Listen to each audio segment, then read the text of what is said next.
Buonasera e bentornati con l'informazione serale di Telefriuli. In apertura del nostro telegiornale la misura del 110 del super bonus che fa ancora discutere e rischia anche di far fallire imprese in Friuli Venezia Giulia e impedire che vengano ultimati i lavori già iniziati.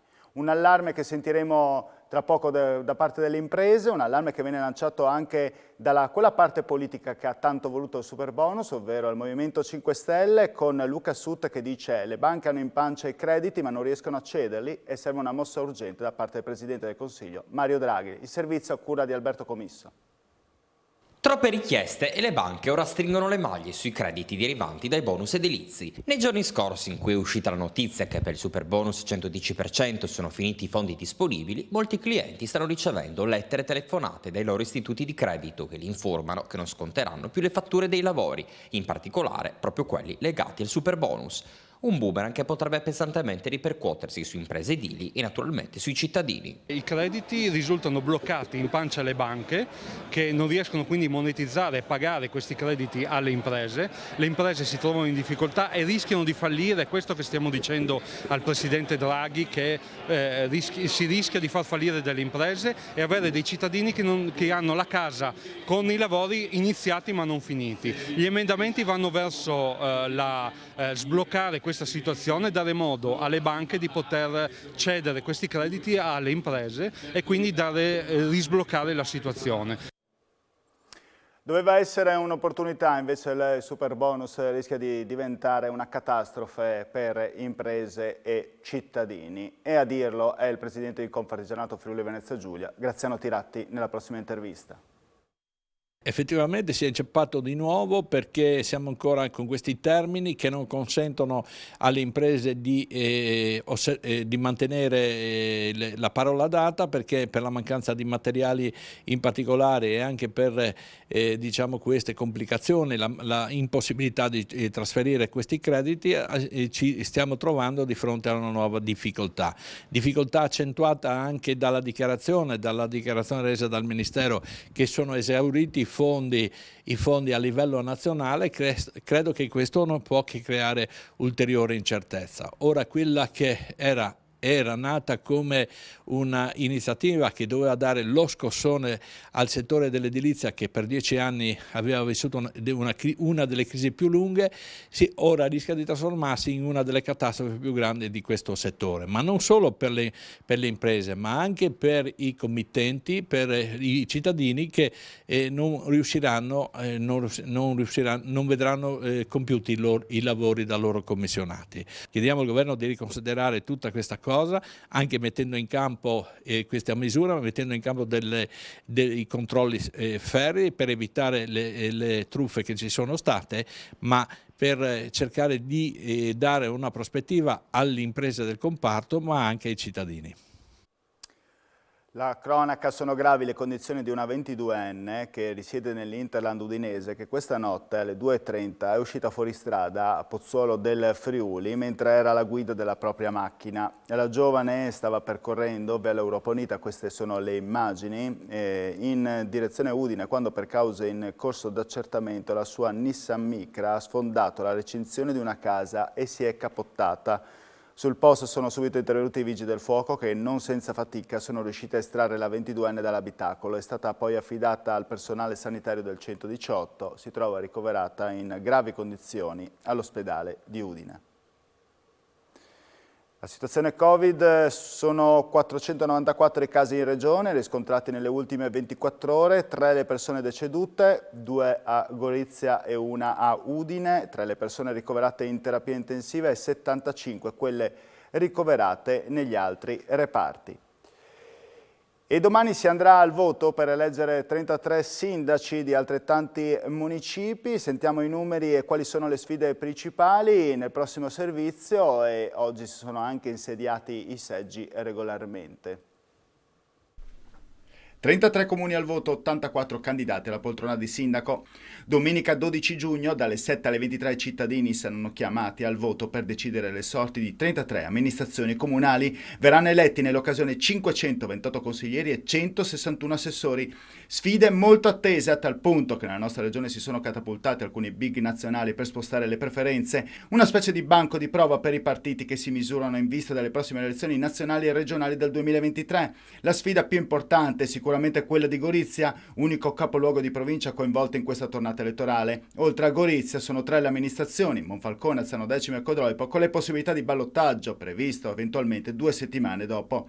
E poi c'è la sfida nella sfida, quella dei comuni più piccoli dove si fa fatica a trovare candidati sindaci. Sono 8 i municipi dove si presenterà una sola lista, con quindi un solo candidato alla carica di sindaco. Si tratta di paesi molto piccoli che contano per esempio 266 abitanti come Preone, a territori come quelli di Arta Terme e Sagrado che contano poco più di 2200 abitanti. È proprio nei piccoli comuni che si sta verificando quel fuggi-fuggi che dovrebbe far meditare su quanto sta cambiando l'affezione al mondo politico. Torniamo a parlare di economia. Buone notizie arrivano dal settore della logistica. Ceccarelli Group ha inaugurato il nuovo polo logistico di Predamano, ristrutturando un immobile in disuso di circa 8.000 metri quadri. Abbiamo fatto il punto della situazione sui trasporti. Sicuramente durante la pandemia, durante la ripresa, tutte le supply chain globali hanno mostrato le loro fragilità, le loro carenze strutturali. E dal mondo dell'imprenditoria, del settore, siamo chiamati comunque a dare una risposta in un contesto ovviamente difficile di carenza di container, di autisti, l'impennata dei noli marittimi, la carenza di materie prime. Però in questo momento l'imprenditoria deve essere ancora più decisa, ancora più coesa, ancora più lungimirante per dare servizio al territorio e alle richieste della committenza.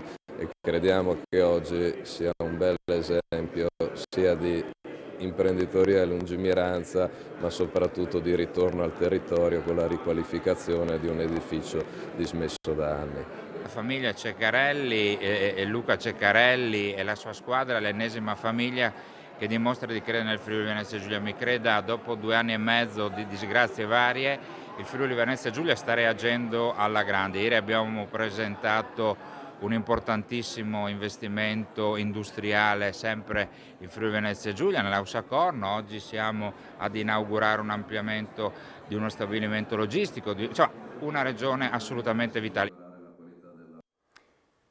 E oggi ci trasferiamo poco distante da Predamano, esattamente a Buttrio, dove ha preso il via l'89esima fiera regionale dei vini, tra le più antiche rassegne enoiche d'Italia. Ricco il programma con vini, piatti saporiti, degustazioni e diversi eventi fino a domani. L'intervista a cura di Alexis Sabot.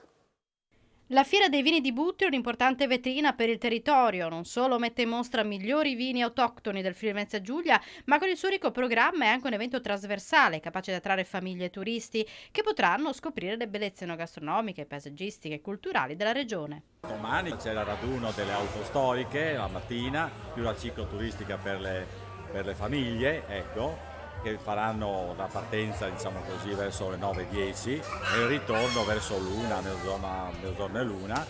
In più ci sono tutta una serie di attività per i bambini, per i giovani, per i ragazzi nel parco. Per noi la fiera è un'occasione unica, un'occasione di rilancio. Siamo stati 2 anni fermi, solo la guerra e la pandemia ci hanno fermati, ora siamo ripartiti. Chiaramente le ripartenze non sono mai facili, però io vedo grande entusiasmo intorno a questo evento ed è un'occasione unica per far vedere i nostri prodotti e soprattutto anche i nostri luoghi. Parliamo ancora di vino, grande festa oggi nel comune di Sesto Arregana per la 60 vendemmie della cantina di Ramuscello San Vito. La produzione di vino di qualità sostenibile e certificata è diventata una delle bussole che regola il lavoro della cantina stessa e dei suoi numerosi soci. 60 vendemmie è una storia che continua con un'asticella sempre più alta. Tempo di feste e soprattutto di bilanci per la cantina di Ramuscello e San Vito, che questa mattina ha voluto celebrare i suoi primi 12 lustri di attività. Il futuro, ci sono tantissime cose, dalla sostenibilità, non parlando solo esclusivamente della sostenibilità come parola, ma nei fatti. Questo è molto molto importante, cercare sinergie, creare per la nostra regione, che per noi è molto molto importante tutelare. Tra le autorità presenti, l'assessore regionale Stefano Zanier ha parlato di un settore, quello vitivinicolo, ancora in salute. Il settore del vitivinicolo, diciamo che è un settore che ha subito, come tutti, pesantemente gli effetti delle crisi che ci sono state, ma ha avuto la capacità e la forza anche di risollevarsi. Le prospettive sono abbastanza buone, non voglio sbilanciarmi su altri giudizi, però abbastanza buone. È chiaro che poi ci sono tutta una serie di fattori difficili da dover affrontare, non ultimo quello dell'attuale scarsità d'acqua che tocca anche la viticoltura, specialmente in alcune zone del territorio regionale. L'associazione Partigiani Osopo festeggia i suoi 75 anni dalla Costituzione. I reduci di guerra e non solo si sono riuniti in un locale a Tavagnacco e tra di loro anche la medaglia d'oro Paola Del Din. Vediamo. Roberto Volpetti, presidente dell'Associazione Partigiani Osopo, oggi vi trovate in un noto locale qui di Tavagnacco a festeggiare che cosa? Abbiamo una duplice ricorrenza. In questi giorni ricorreva infatti il 75esimo anniversario di fondazione dell'Associazione Partigiani Osopo.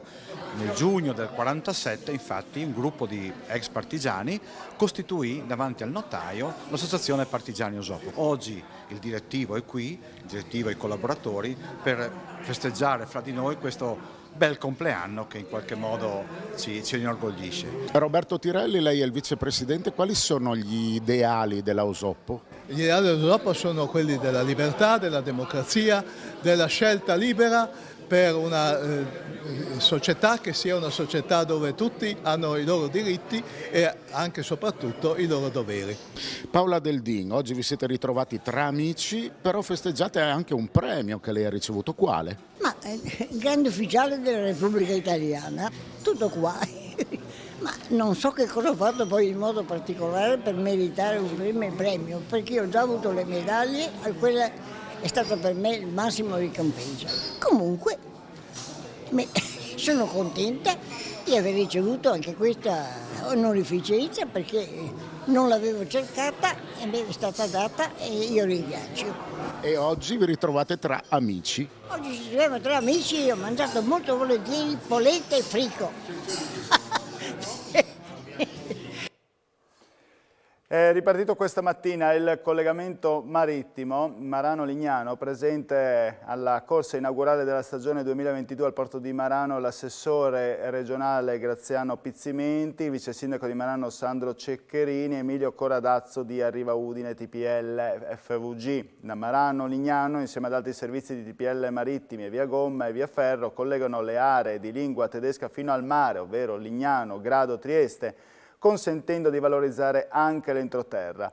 Il collegamento Marano-Lignano è una linea storica che negli anni ha avuto sempre maggiore successo perché la traversata della laguna rappresenta una vera e propria esperienza per turisti e residenti, ha dichiarato l'assessore regionale alle infrastrutture Graziano Pizzimenti.